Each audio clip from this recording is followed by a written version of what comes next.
Attends, parce que là, c'est enregistré. Ouais, mais c'est cool. Ouais, il a des problèmes de dos. Bon. Ça n'est pas d'aujourd'hui. Il est né avec quoi, tu as dit? De l'arthrose. Donc, il était vieux avant l'âge, on va dire. Dieu lui a donné ça. En héritage, mais bon. En plus, je suis né prématuré, donc précoce. Hein, mais pas réellement fini au niveau des tendons et des. Voilà. Mais je crois qu'ils n'ont pas lié à ça, justement, pour. Oui, bah, aujourd'hui, oui. Mais pour les nouveaux prématurés, oui, bien sûr. Grâce à Dieu. Grâce à des gens, une Voilà, génération qui a assujetté des problématiques qu'ils n'avaient pas réglées en temps et en heure.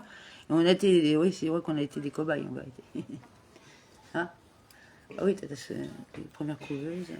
Même au niveau du sport, la natation, on a bien compris quand même qu'il fallait muscler le dos, puisque on le comprend plus aujourd'hui qu'avant, quoi.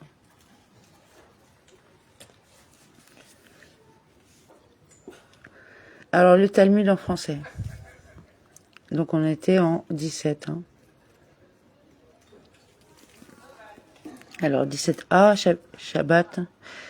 J'enterrai mes fils s'il ne s'agit pas d'une alara tronquée. C'est-à-dire que celui qui l'a entendu a entendu un jugement à l'arrêt concernant une situation différente et s'est trompé. Pensez que cette alara a été établie en ce qui concerne ce qui suit. Les objets mobiles ayant l'épaisseur d'un aiguillon de bœuf transmettent l'impureté à un autre récipient lorsque l'objet mobile se trouve à la fois au-dessus de la source d'impureté et du récipient. Cependant, la alara originale est la suivante. Si le fermier passait ce que son aiguillon à bœuf était sur l'épaule et qu'un côté de l'aiguillon de bœuf couvrait la tombe, les sages considéraient l'aiguillon de bœuf lui-même impur en raison de l'impureté des récipients qui recouvrent un corps. Tout objet situé au-dessus d'une tombe devient impur. Cependant, ce n'est pas parce que l'aiguillon lui-même est devenu impur qu'il transmet l'impureté à d'autres objets. Rabbi Akiva a dit, je corrigerai et j'expliquerai la halara afin que les déclarations des sages soient confirmées telles qu'elles ont été dites à l'origine. Et cette halara sera expliquée comme suit. Tous les objets mobiles transmettent des impuretés à celui qui les porte si les objets sont au moins aussi épais qu'un aiguillon de bœuf, comme nous l'expliquerons ci-dessous. Il est possible de décréter qu'un objet rond ayant la circonférence d'un aiguillon de bœuf ait le statut juridique d'une tente sur un cadavre. Ce qui sert de couverture à un cadavre non seulement devient lui-même impur, mais transmet également l'impureté comme il est écrit. Tout ce qui est dans la tente deviendra impur pendant 7 jours. Nombre 19-14. Par conséquent, même la personne qui porte l'aiguillon à bœuf devient impure à cause de l'aiguillon à bœuf. Et pourtant, les objets mobiles qui recouvraient le cadavre apportent sur eux des impuretés grâce à cette tente de fortune, quelle que soit leur taille. Et il n'y a pas de mesure minimale. Et pourtant, les objets qui recouvrent le cadavre ne transmettent pas d'impureté aux autres personnes qui ne les portent pas. Et il en est de même pour les vaisseaux, à moins que la largeur de ces vaisseaux ne soit au moins d'une largeur de main.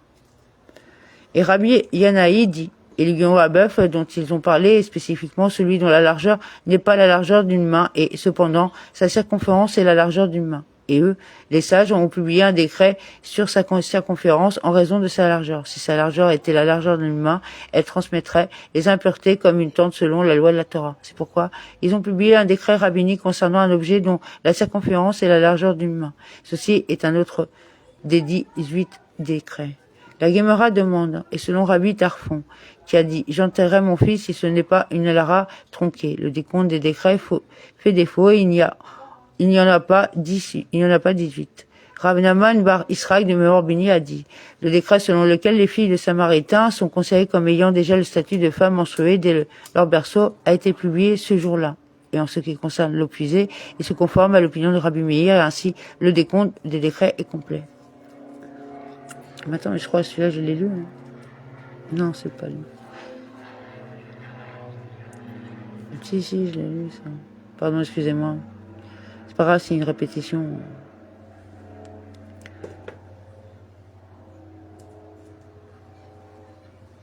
18a. Alors, le soleil, c'est-à-dire tant que le soleil brille vendredi. Rabban Shimon ben Gamliel a dit, la maison ancestrale de mon père, la dynastie des Nesséim, de la maison de Hillel, avait l'habitude de donner ses vêtements blancs à un blanchisseur gentil au moins 3 jours avant Shabbat. Et pourtant, ceci, Beth Shamaï, et cela, Beth Hillel, conviennent que, ab initio, on peut charger le faisceau du pressoir à olives sur les olives la veille de Shabbat, pendant qu'il est encore jour, afin que l'huile continue à être pressée des olives le Shabbat. De même, on peut charger le pressoir circulaire pour accélérer le processus de production de vin à partir des raisins. Gemara, avant de clarifier les choses elles-mêmes, la Gemara cherche à déterminer qui est le Tana qui soutient que le simple fait d'ajouter de l'eau à l'encre sans aucune action supplémentaire constitue son trempage et que l'on est responsable de le faire le Shabbat car il a accompli un acte de le pétrissage, une des principales catégories de travail. Rabbi Yosef a dit, c'est l'opinion du rabbin Yehuda Anassi. Comme il a enseigné dans une beretta, dans le cas où une personne ajoute de la farine et une autre ajoute l'eau dans un récipient, cette dernière est responsable du pétrissage de la pâte, ce qui est un travail interdit le jour du Shabbat, même s'il ne l'a pas fait. Pétrir la pâte, c'est la déclaration du rabbin Yehuda Anassi. Rabbi Yosei dit, il n'est pas responsable du travail interdit de pétrissage jusqu'à ce qu'il pétrisse réellement la pâte. Selon le rabbin Yehuda Anassi, le simple fait de tremper la pâte dans l'eau est considéré comme un travail interdit. Abéi dit à Rabbi Yosef, et peut être que Rabbi Yosei a seulement déclaré que le pétrissage proprement dit est requis pour accomplir le travail interdit de pétrissage dans le cas de la farine, qui peut être pétrie. Cependant, l'encre, qui ne peut pas être malaxée, dit que son trempage est considéré comme un travail interdit à part entière. Et il en sera donc responsable, même selon l'avis du rabbin Yosei. La Gemara rejette ceci. Il ne nous viendrait pas à l'esprit de dire cela, comme cela est enseigné dans une beretta, dans le cas où l'on dépose les cendres et l'on ajoute de l'eau. Ce dernier est responsable, même s'il ne les a pas pétries. C'est la déclaration du rabbin Yehuda Anassi. Rabbi Yosei, fils de Rabbi Yehuda, dit, il n'est pas responsable jusqu'à ce qu'il ait pétrisse réellement. Apparemment, selon l'opinion du rabbin Yosei, fils de rabbin Yehuda, il n'est responsable du travail interdit de pétrir le Shabbat que s'il pétrit effectivement le mélange, car il a déclaré sa halara même en ce qui concerne les cendres, qui ne peuvent pas être pétries. La Gemara demande, et peut-être quelle est la signification des cendres et fer mentionnées ici. C'est peut-être de la terre au loin qu'on peut pétrir. Dans ce cas, il n'est pas responsable jusqu'à ce qu'il ait effectivement pétri le mélange. Cependant, en ce qui concerne les cendres, qui ne peuvent pas être pétries, Rabbi Yosei, fils de Rabbi Yehuda, estime également que même s'il n'y a pas réellement pétri le mélange, il est responsable. La Gemara rejette ceci. La dispute n'a-t-elle pas été enseignée dans une beretta concernant les cendres et n'a-t-elle pas été enseignée dans une autre beretta concernant la terre? Dans les deux cas, le Rabbi Yosei, fils du rabbin Yehuda, n'était pas d'accord. La Gemara rejette cette preuve. Étaient-ils enseignés les uns à côté des autres? Si ces deux Beretot avaient été enseignés ensemble, il aurait été vraiment possible d'arriver à la conclusion de Rabbi Yosei, fils de Rabbi Yehuda, n'est pas d'accord à la fois dans le cas des cendres et dans le cas de la terre. Cependant, puisque la Beretta qui parle des cendres a été enseignée ailleurs par une autre Amora, qu'il a citée au nom de Rabbi Yosei, la différence de langage ne prouve pas que Rabbi Yosei soit en désaccord dans les deux cas. Les sages ont enseigné dans une Tosefta, on peut ouvrir un canal qui passe à côté d'un jardin la veille de Shabbat à la tombée de la nuit, afin que l'eau coule dans un jardin et que le jardin se remplisse continuellement d'eau toute la journée de Shabbat. De même, on peut placer les encens, des herbes parfumées placées dans des charbons pour produire un parfum. Sur des charbons sous les vêtements, la veille de Shabbat, et les vêtements peuvent être continuellement parfumés toute la journée. De même, on peut placer du soufre sous les récipients, l'argent la veille de Shabbat à la tombée de la nuit dans le but de colorer les récipients, et ils peuvent être continuellement exposés au soufre tout au long de la journée. Et on peut appliquer un collier kilor sur l'œil et un pansement ispélanite enduire de crème sur une blessure la veille de Shabbat à la tombée de la nuit. Et la blessure peut guérir continuellement toute la journée de Shabbat. Toutefois, il est interdit de placer des grains de blé dans le moulin à eau, à moins de le faire de manière à ce qu'il soit moulu alors qu'il fait encore jour le vendredi et non le Shabbat.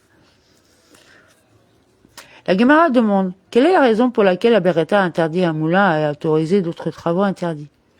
Rabat de Merbeni a dit, parce que cela fait du bruit et que le public entendra le moulin moudre pendant Shabbat. Bien qu'aucun travail interdit ne soit effectué, cela témoigne d'un mépris du Shabbat. Les sages l'ont donc interdit.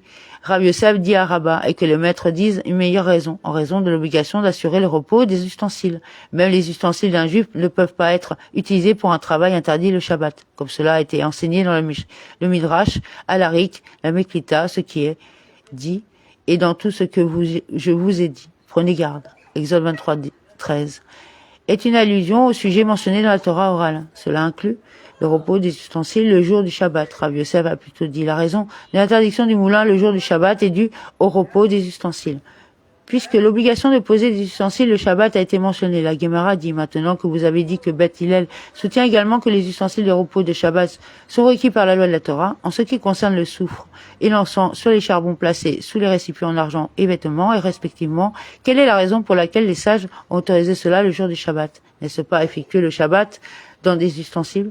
La Guémara répond parce que les ustensiles lui-même n'effectuent aucune action lorsque l'encens ou le soufre brûle. Concernant les bottes de lin, quelle est la raison pour laquelle ils ont permis de les mettre au four la veille de Shabbat à la tombée de la nuit pour les faire sécher comme même si le four effectue un travail interdit le jour du Shabbat? Parce qu'il n'effectue pas l'action, au contraire, il reste inactif à sa place et le travail interdit se produit tout seul. Cependant, en ce qui concerne les pièges à animaux, un oiseau et un poisson qui accomplissent une véritable action de piégeage, quelle est la raison pour laquelle ils ont permis de les déployer la veille de Shabbat à la tombée de la nuit? La Guémara explique, là aussi, il s'agit d'un hameçon et de filet coquereille qui n'effectue aucune action. Ils restent sur place et le poisson vient à eux et est piégé. En effet, un piège qui effectue une action est interdite. Et maintenant que Rab Oshaya a dit que Rab Assi a dit, quel est le Tana qui déclare que l'obligation de poser les ustensiles le jour du Shabbat est conforme à la loi de la Torah? Le Tana est Beth Shammai et non Beth Hillel. Par conséquent, selon Beth Shammai, que l'ustensile effectue une action ou qu'il n'effectue pas une action, il est interdit. Et selon Beth Hillel, même s'il a accompli une action, celle-ci est néanmoins autorisée. La Gemara demande maintenant que vous avez dit que selon Beth Shammai, même si l'ustensile n'effectue pas une action, il est interdit si c'est le cas. Dab 18b. En ce qui concerne le fait de placer de l'encens et du soufre sous les vêtements et sous les récipients en argent, quelle est la raison pour laquelle Beth Shammai a autorisé cela? La Guémara répond.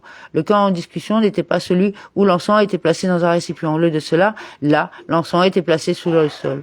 Et donc, il n'y avait aucun ustensile qui était obligé de reposer. La Guémara demande en outre une cuve dans laquelle des fruits ou des grains sont placés pour fermenter en bière et où il reste pendant une période prolongée. Et une lampe de Shabbat et une marmite dans laquelle on cuit les aliments, qui mettent sur le feu pendant qu'il faisait encore jour. Et une broche chapule sur laquelle il mettait de la nourriture à rôtir pendant qu'il faisait encore jour. Quelle est la raison pour laquelle Beth Shammai a permis de les placer la veille de Shabbat alors qu'il fait encore jour, même si le travail interdit se poursuit dans le temps, y compris pendant Shabbat? La Gemara répond, ce sont des cas où il déclare les ustensiles sans propriétaire. Selon Beth Shammai, les ustensiles doivent être déclarés sans propriétaire alors qu'il fait encore jour. Une fois les ustensiles déclarés sans propriétaire, ils n'appartiennent plus à un juif et par conséquent, il n'y a aucune obligation de les laisser reposer. La Gemara demande, sur la base de ces conclusions, qui est le Tana qui a enseigné cette Tosefta que les sages ont enseigné. Une femme ne peut pas remplir une marmite avec du blé pilé et des lupins, une sorte de légumineuse, et de les mettre au four pour les cuire, la veille de Shabbat à la tombée de la nuit. Et si elle les a mis au four, non seulement ils ne peuvent pas être mangés le Shabbat lui-même, mais même à la fin du Shabbat, il leur est interdit pendant une période de temps qui serait suffisante pour qu'ils soient préparés, c'est-à-dire le moment où il faut cuisiner le plat dès le début, afin qu'il ne tire aucun bénéfice d'un travail interdit effectué le jour du Shabbat. De même, la Tosefta dit, un boulanger ne peut pas remplir un tonneau d'eau et le mettre au four la veille de Shabbat à la tombée de la nuit pour faire bouillir l'eau qui est dans le tonneau. Et s'il le fait, même à la fin du Shabbat, c'est interdit pendant le temps suffisant pour qu'il soit préparé dès le début. Disons que cette Tosefta est conforme à l'opinion de Beth Shammai et non conforme à l'opinion de Beth Hillel. La Gemara répond, même si vous dites que cela est conforme à l'avis de Beth Hillel. Dans ces cas-là, les sages ont publié un décret par crainte que celui qui cuisine allume les braises le jour du Shabbat afin d'accélérer la cuisson. La Guémara demande si tel est le cas en ce qui concerne l'encens et le soufre. Les sages devraient également publier un décret interdisant de les placer respectivement sous les vêtements et les récipients en argent la veille de Shabbat à la tombée de la nuit. La Guémara répond. Là, dans ce cas, il ne les attisera pas, car s'il les attise, de la fumée montera dans des vêtements et l'argenterie et cela leur sera préjudiciable. La fumée de bois ruinera le parfum et la couche de soufre. La Guémara demande en outre. En ce qui concerne les bottes de lin, les sages devraient également émettre un décret. La Guémara répond, là, pour le vent, l'or est nuisible. Il ne les expose pas, il ne viendra pas attiser les charbons. La Guémara demande en outre, en ce qui concerne la laine placée dans la marmite du teinturier, les sages doivent également émettre un décret. Shmuel a dit, la Mishnah fait référence à un pot qui est retiré du feu où il n'y a aucune crainte qu'il n'attise les charbons. La Guémara demande encore, craignons qu'il ne remue cette même marmite, accélérant ainsi la cuisson, ce qui est interdit par la loi de la Torah. La Mishnah fait plutôt référence à un pot qui est retiré du feu et scellé avec de l'argile répandue autour de son couvercle pour l'empêcher de s'ouvrir.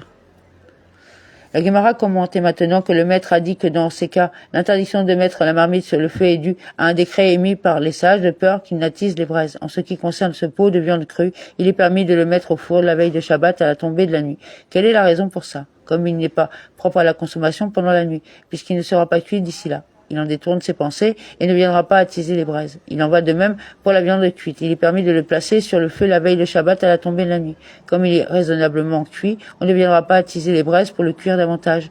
Les viandes cuites et insuffisamment cuites sont interdites. car on craint qu'elle ne vienne attiser les braises. Et s'il jette un os cru dans cette marmite, il peut très bien le faire, car à cause de l'os, il ne retirera pas la viande pour la manger le soir. Et maintenant que le maître a dit que tout ce qui est endommagé par le vent, on ne l'expose pas. On pourrait dire que s'agissant de la viande de chevreau et d'un four dont l'ouverture est scellée avec de l'argile, il peut très bien l'y placer la veille de Shabbat à la tombée de la nuit. Comme la viande du chevreau cuit rapidement et que l'ouverture du four est scellée, il n'y a pas à craindre qu'il vienne attiser les braises. S'il s'agit de la viande d'un bélier, bara, et que l'ouverture du four n'est pas scellée avec de l'argile, il interdit de l'y déposer la veille de Shabbat à la tombée de la nuit. Les cas ci-dessous sont des cas où la décision est claire. Cependant, concernant le cas de la viande d'un chevreau et l'ouverture du four n'est pas scellée avec de l'argile, ou le cas d'un bélier et l'ouverture du four est scellée, il y a un différent. Ravashi a permis de le mettre au four la veille de Shabbat à la tombée de la nuit, et Rabbi Meah de Difti l'a interdit. La Gemara demandait, selon l'opinion du Ravashi, qui a permis de le placer là, la veille de Shabbat à la tombée de la nuit. N'a-t-il pas été enseigné dans une beretta qu'il ne faut pas rôtir de la viande, un oignon, un œuf la veille de Shabbat, à moins qu'il n'y ait, est-ce qu'il y a suffisamment de temps pour les rôtir pendant qu'il fait encore jour? Apparemment, il n'est pas permis de mettre la viande qui n'est pas suffisamment rôtie dans un four la veille de Shabbat. La Gemara répond, là, la beretta fait référence à la viande d'un bélier. Et l'ouverture du four n'est pas scellée avec de l'argile, cependant, dans d'autres cas, cela est autorisé. D'autres disent qu'en ce qui concerne la viande d'un chevreau, que ce soit dans un four scellé ou dans un four non scellé, tout le monde s'accorde pour dire qu'il peut le faire. En ce qui concerne la viande d'un bélier, lorsque l'ouverture du four est scellée, on peut très bien le faire aussi.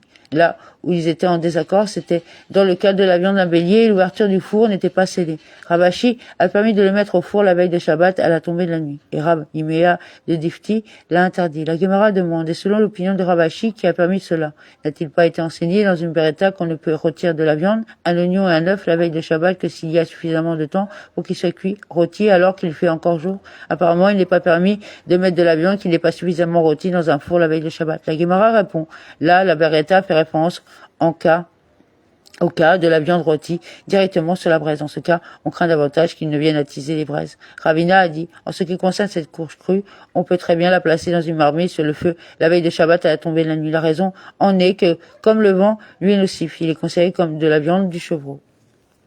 Le texte complet de la beretta est, Beth Shammai dit, on ne peut vendre un article à un gentil que la veille de Shabbat, et on ne peut charger avec lui un fardeau sur son âne, et on ne peut porter un fardeau sur lui que si la destination du gentil est suffisamment proche pour qu'il reste suffisamment de temps au gentil pour arriver à un endroit proche de là, avant le Shabbat. Les sages ont enseigné dans une beretta qui développe ce différend entre Beth Shammai et Beth Hillel, concernant la vente à un gentil la veille du Shabbat. Beth Shammai dit, une personne ne peut pas vendre son objet à un gentil et le lui prêter, et prêtez-lui de l'argent et offrez-lui un objet en cadeau la veille de Shabbat, à moins qu'il n'ait suffisamment de temps pour que lui, le gentil, atteigne sa maison pendant qu'il fait encore jour. Et Beth Hillel dit, il est temps que pour atteindre une maison adjacente et au mur de l'endroit où il se rend. Rabbi Akiva dit, il est permis de donner un objet à un gentil la veille de Shabbat s'il lui reste suffisamment de temps pour sortir par l'entrée de la maison du juif. Ce que fait ensuite le gentil n'a pas d'importance. Rabbi Yosi, fils de Rabbi Yehuda, a dit, c'est la déclaration de Rabbi Akiva, c'est la déclaration de Beth Hillel. Rabbi Akiva est venu uniquement pour expliquer la déclaration de Beth Hillel. Le Tana, dont la version de la déclaration de Beth Hillel était jusqu'à ce qu'il atteigne la maison adjacente au mur, a estimé que l'opinion de Beth Hillel était similaire à celle de Beth Shammai. Rabbi Akiva est venu élucider l'opinion réelle de Beth Hillel. Les sages ont enseigné un principe similaire dans une beretta concernant une autre dispute tahanique. Beth Shammai dit, nul ne peut vendre son levain à un gentil la veille de Pâques à moins de savoir que le levain sera fini avant Pâques. Et Beth Hillel dit, tant qu'il est permis aux juifs de manger du levain, il lui est également permis de le vendre à un gentil. Le juif cesse d'être responsable du levain vendu à un gentil à partir du moment où il est vendu. Rabbi Yehuda dit. Donc on continuera demain pour le DAF 19. Bonne soirée. Donc c'est pour l'élévation de monsieur Georges Cohen. Voilà. Qui est parti récemment rejoindre les cieux, Shamaïm, rejoindre Hachem, Akadosh Baruch. Que son âme repose en paix. Baruch Dayan Emet. Toda Rabba. Comme d'habitude, on va essayer de partager au maximum pour que les gens puissent au moins être plus proches de la Torah. Et comme ça, plus proches des mitzvot, plus proches de l'unité, pour pouvoir se retrouver tous ensemble en joie.